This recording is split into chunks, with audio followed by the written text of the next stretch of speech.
प्रिय छात्रों, तो जैसा कि हम लोग पिछले लेसन में देखा है कि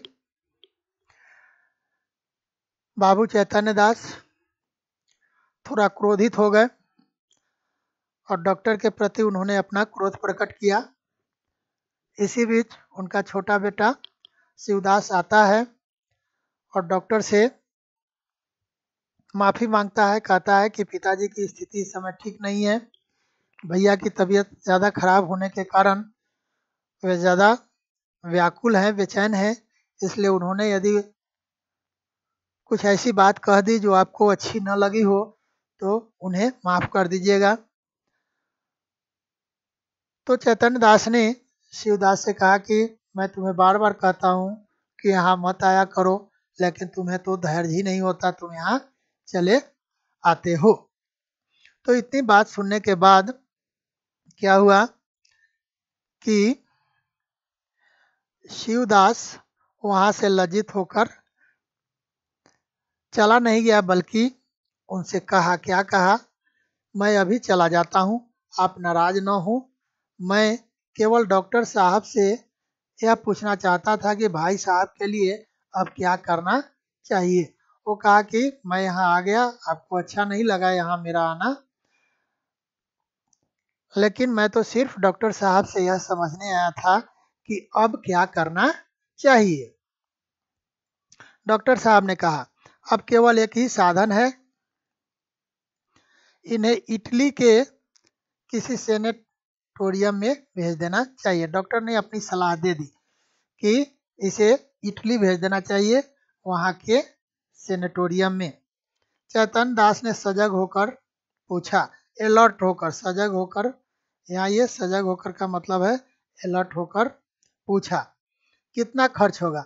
अब पहले इन्होंने, जैसा कि ऊपर से ही हम लोग पढ़ते आ रहे हैं कि अर्थशास्त्र पढ़े हुए थे और हर खर्च को सोच समझ कर करते थे।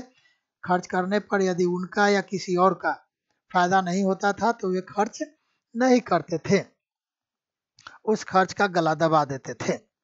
तो इन्होंने अलर्ट होकर पूछा, अच्छा ये बताइए कि इटली के सेनेटोरियम में जब इसे भेजा जाएगा तो खर्च कितना आएगा। डॉक्टर ने क्या बताया वो सुन लीजिए। ज़्यादा से ज़्यादा 3,000, साल भर रहना होगा, वहाँ साल भर रहना होगा और ज़्यादा से ज़्यादा 3,000 रुपये खर्च होंगे। निश्चय है कि वहाँ से अच्छे होकर आवेंगे। तो फिर चैतन्य दास ने पूछा कि अच्छा आप ये कंफर्म बोलिए, निश्चय होकर, श्योर होकर बोलिए कि वहाँ से ये अच्छा होकर आएंगे। फिर डॉक्टर ने डाउटफुल आंसर दे दिया। क्या दिया? जी नहीं, यह तो एक भयंकर रोग है, साधारण बीमारियों में भी कोई बात निश्चय रूप से कही नहीं जा सकती। डॉक्टर ने कहा, ये तो इतनी बड़ी बीमारी है, छोटी छोटी बीमारी में भी तो श्योर होकर के कुछ नहीं कहा जा सकता, और इतनी बड़ी बीमारी में मैं कैसे श्योर होकर कह दूं कि इटली के सेनेटोरियम में जाएंगे और साल भर वहाँ रहेंगे, 3,000 खर्च आएगा और ये बिल्कुल फिट हो जाएंगे, बिल्कुल स्वस्थ हो जाएंगे, यह मैं नहीं कह सकता। अब फिर इतना खर्च करने पर भी वहां से ज्यों के त्यों लौट आए तो फिर चैतन्य दास ने क्वेश्चन किया डॉक्टर से कि अच्छा मैं इतना खर्च कर दूं, इटली के सेनेटोरियम में भेज दूं और वहां जाने के बाद भी ये जैसा जाएगा और वैसा ही लौट कर आएगा तो फिर फायदा क्या होगा? यदि ये जैसा गया और वैसा ही लौट आया तो डॉक्टर ने फिर क्या कहा सुनिए। तो ईश्वर की इच्छा, तो भगवान की मर्जी, आपको यह तस्कीन हो जाएगी कि इनके लिए मैं जो कुछ कर सकता था कर दिया, तब आपको एक तस्कीन हो जाएगी। कहने का मतलब यह है कि एक तसल्ली हो जाएगी, आपको एक तसल्ली हो जाएगी कि आप जितना कर सकते थे अपने बेटा को बचाने के लिए उतना आपने किया।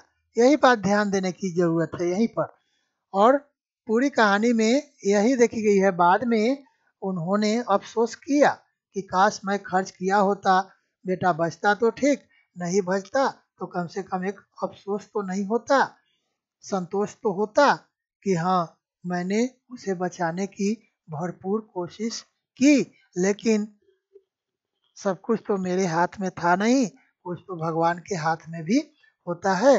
भगवान की इच्छा थी कि वह इस दुनिया में न रहे तो नहीं रहा, कम से कम एक तस्कीन तो हो जाती।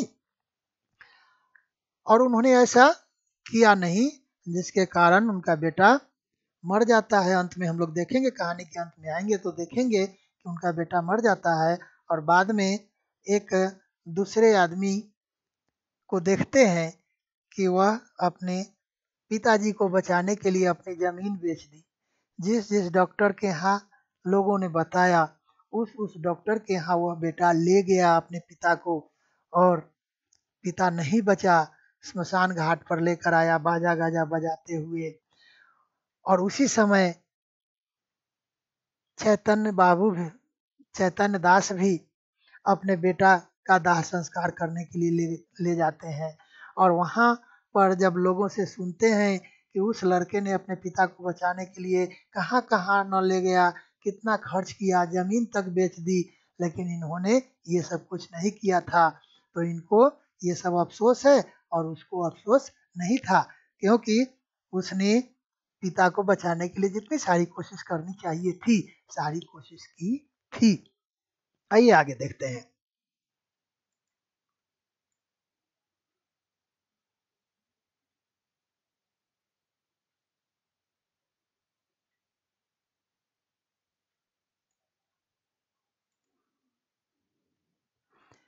आधी रात तक घर में प्रभुदास को इटली भेजने के प्रस्ताव पर वाद विवाद होता रहा।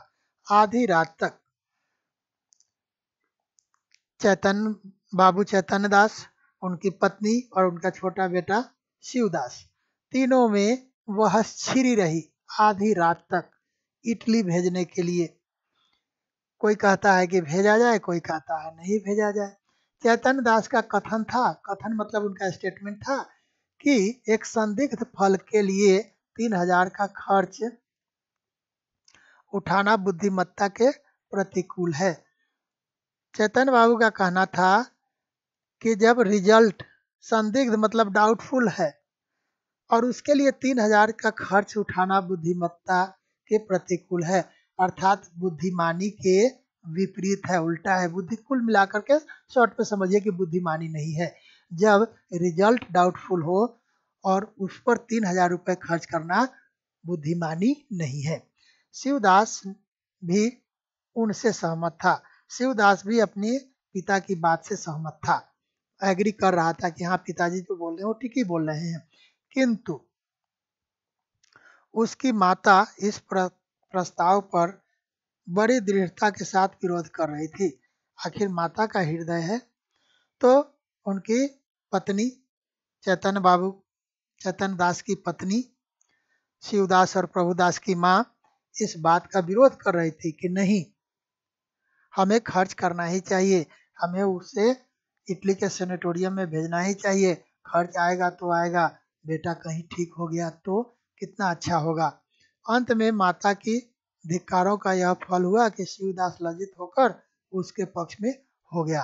अंत में क्या हुआ कि माता ने शिवदास को बहुत धिक्कारा कि तू भी अपने बाप की हाँ में हाँ मिला रहा है। तो शिवदास लज्जित हुआ और अपना पक्ष बदल दिया, अपना पाला बदल दिया। अब वह माँ के पक्ष में आ गया और माँ की तरफ से बोलना शुरू कर दिया। बाबू साहब अकेले रह गए। अकेले रह गए कहने का मतलब यह है कि उनकी बात का समर्थन करने वाला कोई नहीं रहा। अब इधर माँ और बेटा दो आदमी स्टेटमेंट देने के लिए, और इधर बाबू साहब अकेले। तपेश्वरी ने तर्क से काम लिया। तपेश्वरी अर्थात वही बाबू चैतन्य दास की पत्नी प्रभुदास और शिवदास की माँ ने तर्क से काम लिया। तर्क मतलब लॉजिक। डिबेट में हम लोग लॉजिक देते हैं ना, पॉइंट रख रख करके उसने तर्क देना शुरू किया। पति के सद्भावों को प्रज्वलित करने की चेष्टा की। पति के मन में जो सद्भाव, सद्भाव बोलते हैं अच्छे भाव को प्रज्वलित करना मतलब जगाना, प्रज्वलित करना मतलब जगाना, खास में प्रज्वलित करने का मतलब होता है जलाना, दिया बत्ती वगैरह जलाना। लेकिन यहाँ है कि उनके मन में जो सद्भाव दब गए थे उस भाव को फिर से जगाने की उसने चेष्टा कोशिश की। धन की नश्वरता की लोकोक्तियां कहीं, ये धन जो है नश्वर है, आज है कल नहीं है। नश्वर मतलब मोर्टल, नष्ट होने वाला, समाप्त होने वाला, आज है कल नहीं रहेगा। उसके लिए बहुत सारे लोकोक्तियां मतलब प्रोवर्ब, प्रोवर्ब सुनाई। इन शास्त्रों से विजय लाभ न हुआ तो अश्रु वर्षा करने लगी। जब बहुत सारे तर्क दिए तपेश्वरी ने, फिर भी विजय लाभ नहीं हुआ, वो जीत नहीं पाई, उनकी बात कोई मानने के लिए तैयार नहीं हुआ, तो उसने क्या किया, अश्रु वर्षा करने लगी। उन्होंने आखिरी अस्त्र जो औरतों का होता है, आंखों से आंसू गिराने का आखिरी हथियार है, आखिरी विपन है औरतों का, जो उन्होंने इस्तेमाल किया। बाबू साहब जल बिंदुओं के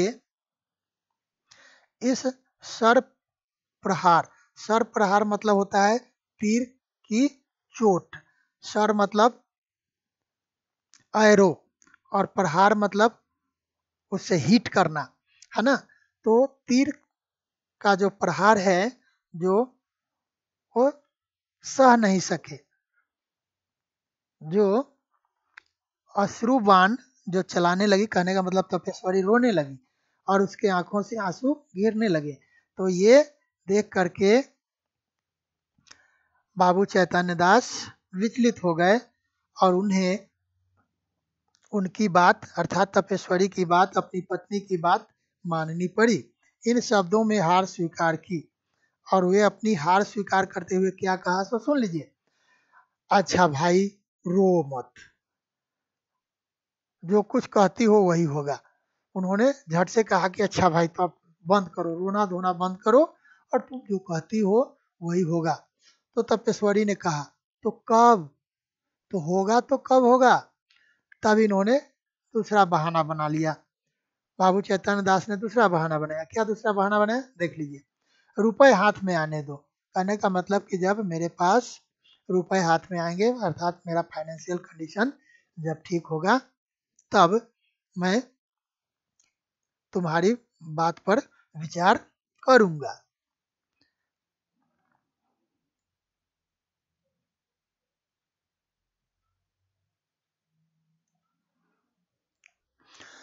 तो यह क्यों नहीं कहते कि भेजना ही नहीं चाहते। तपेश्वरी ने दूसरा बांध छोड़ा, कहा तो यह साफ साफ कह दीजिए ना कि आप उसे भेजना नहीं चाहते हैं। यह क्या बहाना बनाना शुरू कर दिए कि पैसे हाथ में नहीं है और पैसे जब हाथ में आएंगे तो भेजूंगा। भेजना चाहता हूँ किंतु अभी हाथ खाली है, क्या तुम नहीं जानती। अब इन्होंने उसका जवाब दिया बाबू चैतन्य दास ने कि मैं भेजना चाहता हूँ, ऐसी बात नहीं है कि मैं भेजना नहीं चाहता हूँ, लेकिन अभी हाथ खाली है। हाथ खाली है मतलब हाथ में अभी पैसे नहीं है, क्या तुम नहीं जानती। कहने का मतलब कि तुम तो मेरी पत्नी हो, तुमसे क्या छिपा हुआ है कि मेरे पास पैसे है या नहीं है, तुम तो सब जानती हो। अब देखिए तपेश्वरी ने दूसरा बाण फिर चलाया। बैंक में तो रुपए हैं, जायदाद तो है, 2-3 हजार का प्रबंध करना ऐसा क्या कठिन है। कहा कि बैंक में जो पैसे हैं हम वहां से निकाल कर यूज कर सकते हैं। यदि बैंक में पैसे नहीं है तो जायदाद है, जायदाद बोलते हैं इमूवेबल प्रॉपर्टी को, जायदाद है। और जब इतने सारे हमारे पास है, बैंक में रुपए हैं, जायदाद है, तो ये 2-3 हजार रुपए का प्रबंध करना कोई कठिन बात नहीं है। चैतन्य दास ने पत्नी को ऐसी दृष्टि से देखा मानो उसे खा जाएंगे, क्रोध भरी नजर से देखे पत्नी की ओर। ये पूरे जितना अंडरलाइन मैंने किया है इतना तक का मतलब यही है कि क्रोध की दृष्टि से उन्होंने अपनी पत्नी की तरफ देखा और एक क्षण के बाद बोले, बिल्कुल बच्चों की सी बातें करती हो। झट से उन्होंने अपनी पत्नी को कह दिया कि तुम तो बिल्कुल एक बच्चों की तरह बात करती हो। इटली में ऐसी कोई संजीवनी नहीं रखी हुई है जो तुरंत चमत्कार दिखाएगी। इनका कहने का मतलब कि मैं इटली भेज दूंगा तो वहाँ कोई संजीवनी बूटी, संजीवनी बोलते हैं जीवन प्रदान करने वाली औषधि को, तो वहाँ कोई संजीवनी नहीं रखी हुई है जो तुरंत चमत्कार दिखाएगी। चमत्कार मतलब मिरेकल, कोई जादू दिखा दे। जब वहाँ भी केवल प्रारब्ध ही की परीक्षा करनी है तो सावधानी से कर लेंगे। कहने का मतलब कि वहाँ जाकर प्रारब्ध है, प्रारब्ध मतलब भाग्य, नसीब, तकदीर। प्रारब्ध का मतलब हुआ नसीब, तकदीर, भाग्य की परीक्षा करनी है तो सावधानी से कर लेंगे। वहाँ का भी जा कर के यह कोई गारंटी तो नहीं है कि हाँ वहाँ जाते ही वह ठीक हो जाएगा। तो जब यह वहाँ भी जाकर भाग्य की ही परीक्षा करनी है तो हम लोग कभी आराम से जब सहूलियत होगी तो कर लेंगे। पूर्व पुरुषों की संचित जायदाद और रखे हुए रुपए मैं अनिश्चित हित की आशा पर बलिदान नहीं कर सकता।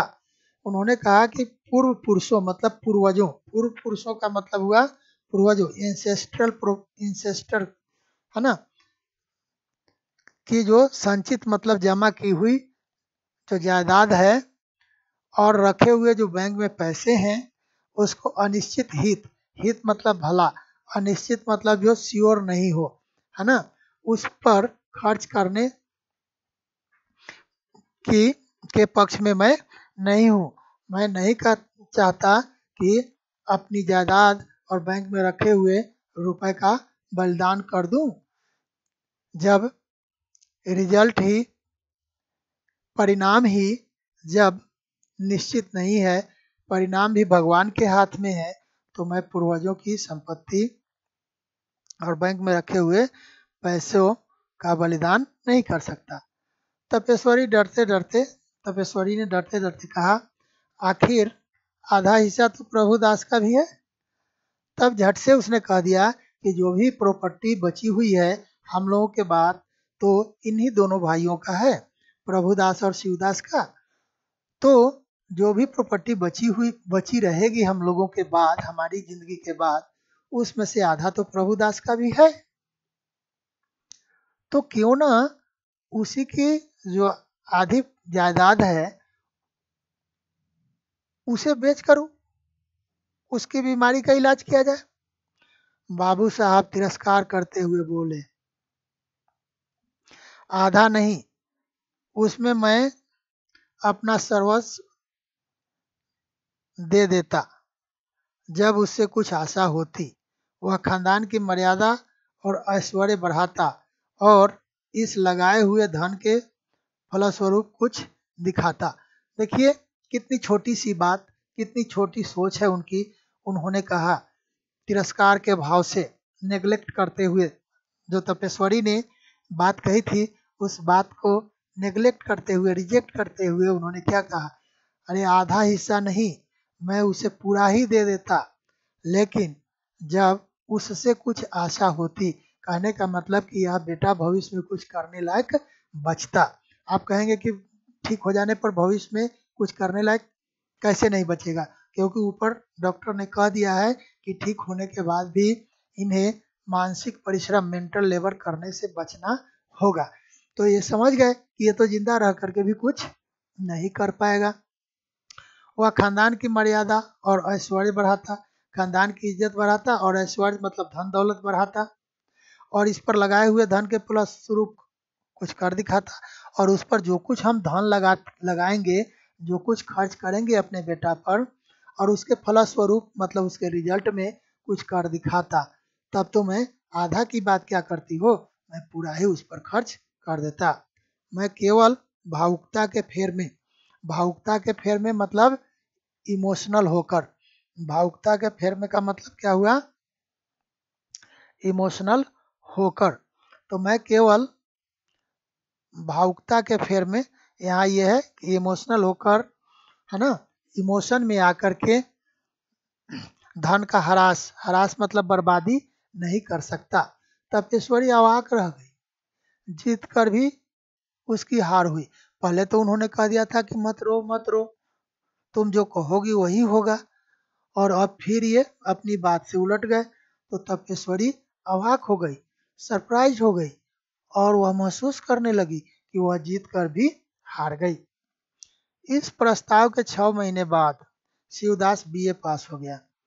जब यह प्रस्ताव पास हुआ था, प्रोपोजल पास हुआ था कि प्रभुदास को इटली के सेनेटोरियम में भेजा जाएगा। उसके 6 महीने बीत गए। 6 महीने बाद अब शिवदास का भी बीए का रिजल्ट आ गया। बाबू चैतन्य दास ने अपनी जिम्मेदारी के 2 आने बंधक रखकर कानून पढ़ने के निमित्त उसे इंग्लैंड भेजा। कहने का मतलब कि जब शिवदास बीए पास होकर आ गया तो बाबू चैतन्य दास ने क्या किया, अपनी जमींदारी जो थी, जो जायदाद, जो इमूवेबल प्रॉपर्टी, उसके 2 आने का मतलब हुआ कि 16 पॉइंट में से 2 पॉइंट को 2 आना बोलेंगे, है ना। 1 रुपए में 16 आने होते हैं। 16 आने मतलब 100%, और उसमें से 2 आना उन्होंने बंधक रख दिया, मॉर्गेज कर दिया। बंधक रखना मतलब गिरवी रखना। और कानून पढ़ने के लिए बड़ा बेटा को बैरिस्टर बनाना चाहते थे, इसे भी बैरिस्ट्री, वकालत, कानून की पढ़ाई पढ़ने के लिए इंग्लैंड भेज दिए। उसे मुंबई तक खुद पहुंचाने गए। वहां से लौटे तो उनके अंतःकरण में सदिच्छाओं की परिमित लाभ होने की आशा थी। जब वहां से लौटे तो उनके अंतःकरण, ये अंतःकरण का मतलब होता है हृदय में, है ना, मन में।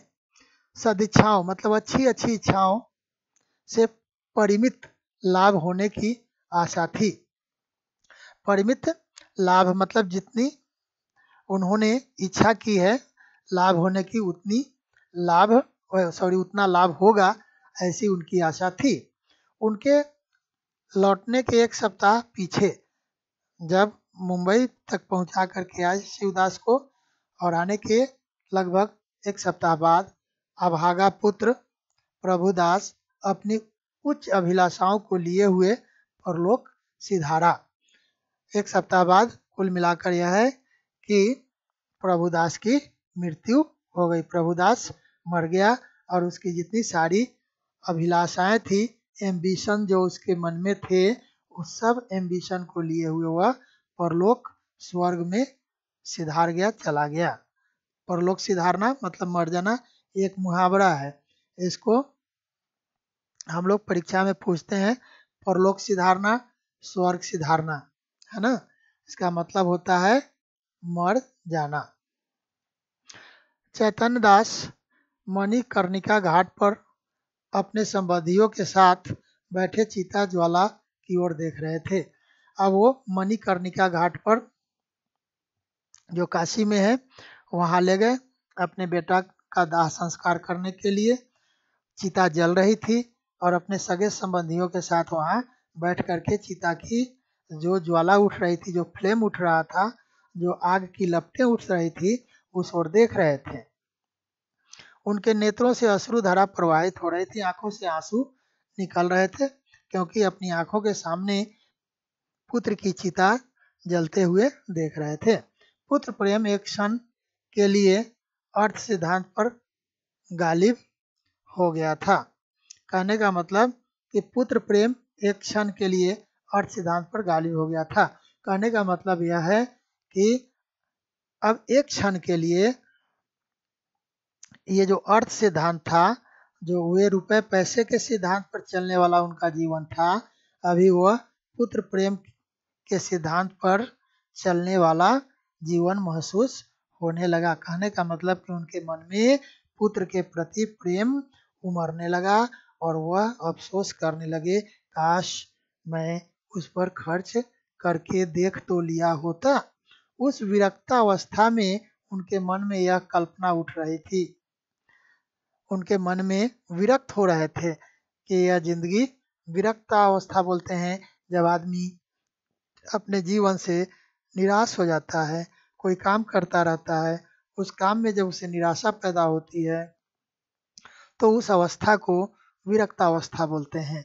तो उस विरक्तावस्था में उनके मन में एक भाव उठ रहा था, एक कल्पना इमेजिन कर रहे थे। खास में यहाँ भाव उठने से मतलब है, यहाँ कल्पना से।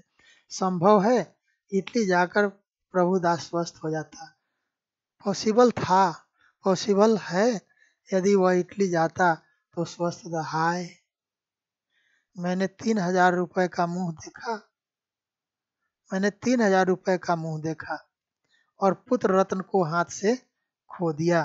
3,000 रुपए का मुंह देखा और बेटा को हाथ से खो दिया। यह कल्पना प्रतिक्षण, प्रतिक्षण मीन्स एवरी मोमेंट।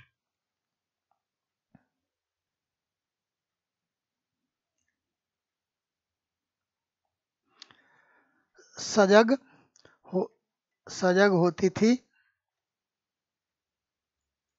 और उनको ग्लानि, ग्लानि मतलब अपने किए हुए गलती पर जो फीलिंग होती है, जो अनुभूति होती है, जो महसूस होता है, उसी को बोलते हैं ग्लानि। और उनको ग्लानि हो रही थी, शोक और पश्चाताप के बाणों से बेध रही थी। शोक भी हो रहा था, पछता भी रहे थे। रह रह कर उनके हृदय में वेदना की सूल सी उठती थी। रह रह कर उनके मन में तकलीफ हो रही थी। वेदना मतलब तकलीफ होती है और सूल मतलब कांटा होता है।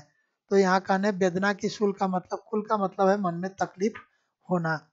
उनके अंदर की ज्वाला उस चिता ज्वाला से कम दग्ध कारणी न थी। कहने का मतलब कि चिता की जो ज्वाला थी और उसमें जितनी जलाने की क्षमता है उससे कम इनके हृदय में भी ज्वाला नहीं थी।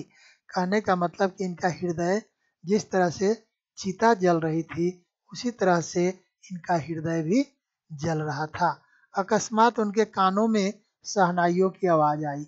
अकस्मात, जैसा कि मैंने आप लोगों को पहले ही बताया था कि अकस्मात उनके कानों में शहनाइयों की आवाज आई। मैंने पहले बताया था कि वहां पर एक दूसरी लाश भी आती है गाजे बाजे के साथ, तो वही लाश आ रही है।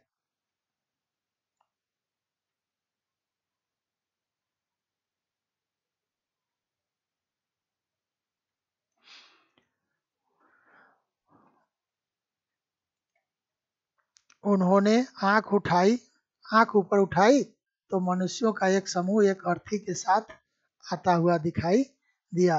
जब उन्होंने ऊपर आंख उठाई तो उन्होंने देखा कि कुछ लोगों का एक ग्रुप एक अर्थी के साथ वहां आया। वे सबके सब ढोल बजाते, गाते, पुष्प आदि की वर्षा, फूल की वर्षा करते चले आते थे। घाट पर पहुंचकर उन्होंने अर्थी उतारी और चिता बनाने लगे।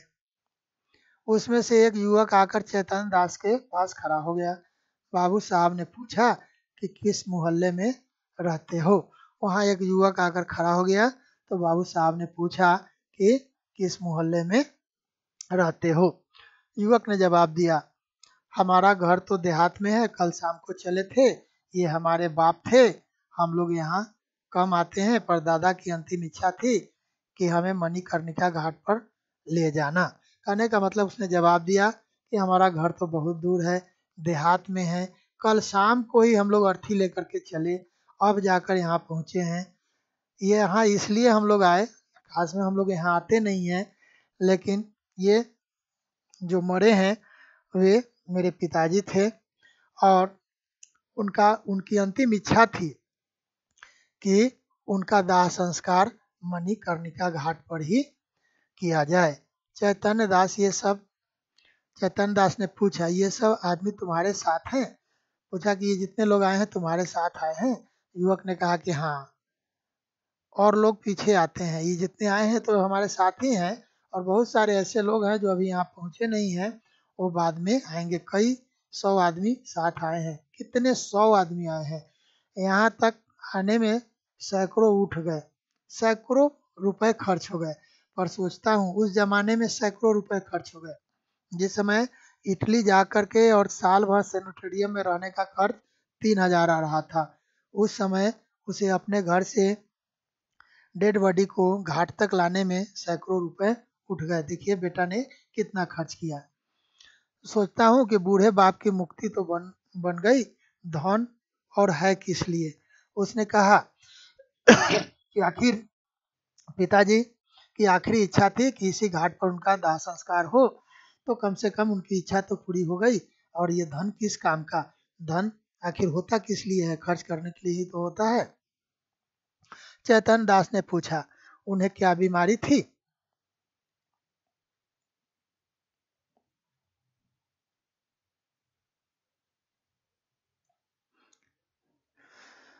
युवक ने बड़ी सरलता से कहा, मानो वह अपने किसी निजी संबंधी से, अपने रिलेटिव से बात कर रहा हो। बीमारी का किसी को कुछ पता नहीं चला। हरदम ज्वर चढ़ा रहता था, बुखार चढ़ा रहता था, सूख कर कांटा हो गए थे, मतलब बिल्कुल दुबले पतले हो गए थे। 3 वर्ष तक खाट पर पड़े रहे।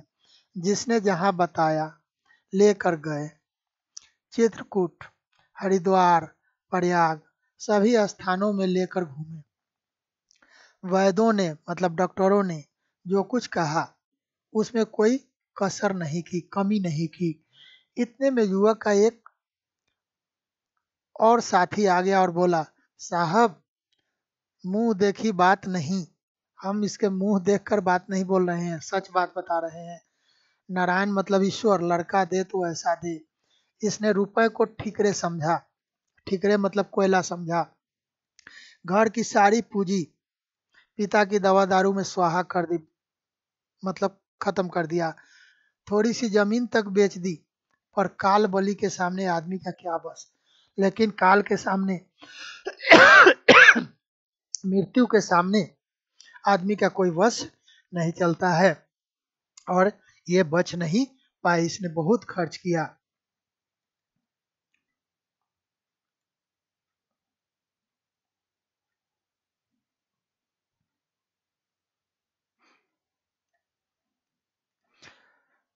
युवक ने गदगद स्वर से कहा, भैया रुपया पैसा हाथ का मैल है। हाथ का मैल होना मतलब कोई कीमत नहीं होना। कहाँ आता है और कहाँ जाता है, मनुष्य नहीं मिलता है। अरे पैसा तो आता है जाता है, लेकिन मनुष्य एक बार चला जाता है तो फिर दोबारा नहीं मिलता है। जिंदगानी है तो कमा खाऊंगा, यदि जिंदा रहा तो कमा कर भी खा लूंगा। रुपए पैसे न भी हैं तो कम से कम जिंदा है तो कमा कर खा लेंगे। और मन में यह लालसा तो नहीं रह गई कि हाय यह नहीं किया, उस वैद्य के पास नहीं गया, नहीं तो शायद बच जाते। तो ये तो अफसोस नहीं रहा ना कि मैंने यह नहीं किया, उस डॉक्टर के यहाँ नहीं गए, काश उस डॉक्टर के यहाँ गए रहते तो शायद बच जाते। अरे हम तो कहते हैं कि कोई हमारा सारा घर द्वार लिखा ले, केवल दादा को एक बोल बुला दे। उस लड़का ने कहा, हम तो कहते हैं कि मेरा घर द्वार जितनी सारी संपत्ति है सब कुछ लिखवा ले, लेकिन एक बार मेरे दादा के मुंह से एक बार एक शब्द तो बुला दे, उसी में मैं अपना सारा धन दे दूंगा। इसी माया मोह का नाम जिंदगानी है, नहीं तो इसमें क्या रखा है? कहा कि ये माया मोह ही तो जिंदगी है, नहीं तो इस जिंदगी में रखा ही क्या है?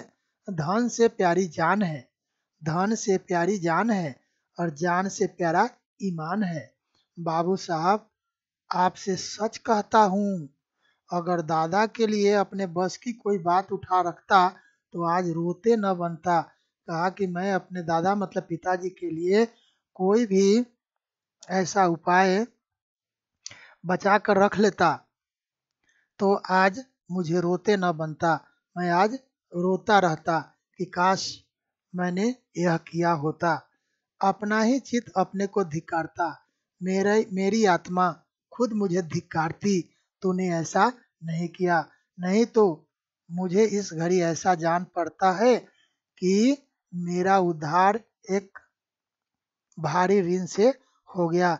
मैंने अपने पिताजी को बचाने के लिए इतना खर्च किया, इतनी कोशिश की, हर जगह ले गए, हरिद्वार, प्रयाग, डॉक्टर, वैद्य जहाँ बोले वहाँ ले गए, लेकिन नहीं बचे। तो आज कम से कम मुझे इस बात का संतोष है कि मेरे पिता का मेरे ऊपर जितना ऋण था, जो कर्ज था, मैं आज उससे उद्धृत हो गया हूँ, मैं उससे मुक्त हो गया हूँ। उनकी आत्मा सुख और शांति से रहेगी तो मेरा सब तरह कल्याण होगा। मेरे पिता की आत्मा सुख और शांति से यदि रहेगी तो मेरा हर तरह से कल्याण होगा।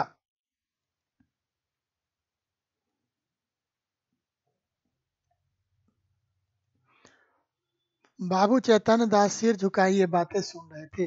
अर्थात जितना उस लड़का का साथी और वह लड़का बोलता जा रहा था, सब कुछ बाबू चैतन्य दास सिर झुकाए सुन रहे थे। ऐसा क्यों सुन रहे थे? क्योंकि वह अपने आप को दोषी मान रहे थे, लेकिन वे कहें तो किससे कहें। एक एक शब्द उनके हृदय में सर के समान चुभता था। सर मतलब एरो, तीर की तरह। सर मतलब एरो, तीर की तरह उनके हृदय में चुभ रहा था। इस उदारता के प्रकाश में उन्हें अपनी हृदयहीनता, अपनी आत्मशून्यता, अपनी भौतिकता अत्यंत भयंकर दिखाई देती थी। इस उदारता के प्रकाश में, ये किसकी उदारता? उस बेटा की उदारता की रोशनी में उन्हें लग रहा था कि मैं हृदयहीन हूँ, मैं आत्म शून्य हूँ, अर्थात इमोशनलेस हूँ। अपनी भौतिकता, भौतिकता मतलब जो ऊपरी, जो बाहरी दिखावा की जो सारी चीजें हैं, वे सब अत्यंत बहुत ही भयंकर दिखाई दे रही थी। उनके चित्त पर इस घटना का कितना प्रभाव पड़ा, यह इसी से अनुमान किया जा सकता है कि प्रभुदास की अंत्येष्टि संस्कार में उन्होंने हजारों रुपए खर्च कर डाले। अब इस लड़का और उसके साथी की बात का इनके ऊपर इतना प्रभाव पड़ा, इतना प्रभाव पड़ा कि उन्होंने जाकर प्रभुदास के श्राद्ध पर हजारों रुपए खर्च कर डाले। कहने का मतलब कि बहुत धूमधाम से उसका श्राद्ध किया। उन्हें समझ में आ गया कि रुपए पैसे कोई बड़ी चीज नहीं है। जो हमारा संबंधी है, जो हमारा आत्मीय है, उसकी आत्मा को मरने के बाद शांति यदि मिलती है तो हमारा हर तरह से कल्याण होता है। उनके संतप्त हृदय की शांति के लिए अब एकमात्र यही उपाय रह गया था। संतप्त का मतलब होता है पीड़ित, जलते हुए हृदय की शांति के लिए, अर्थात प्रभुदास की जो संतप्त आत्मा है उसकी शांति के लिए उनके पास एकमात्र यही उपाय बच गया था कि उसके श्राद्ध पर धूमधाम से खर्च किए जाएं, पानी की तरह पैसे बहाए जाएं। तो यह पाठ समाप्त होता है। आशा करता हूँ कि आप लोगों को समझ में आएगा। और इस पाठ में 2 वीडियो बने, 2 भाग में, और दोनों ही बड़े बड़े हो गए। आप लोगों को थोड़ा धैर्यपूर्वक इसको सुनना होगा। धन्यवाद।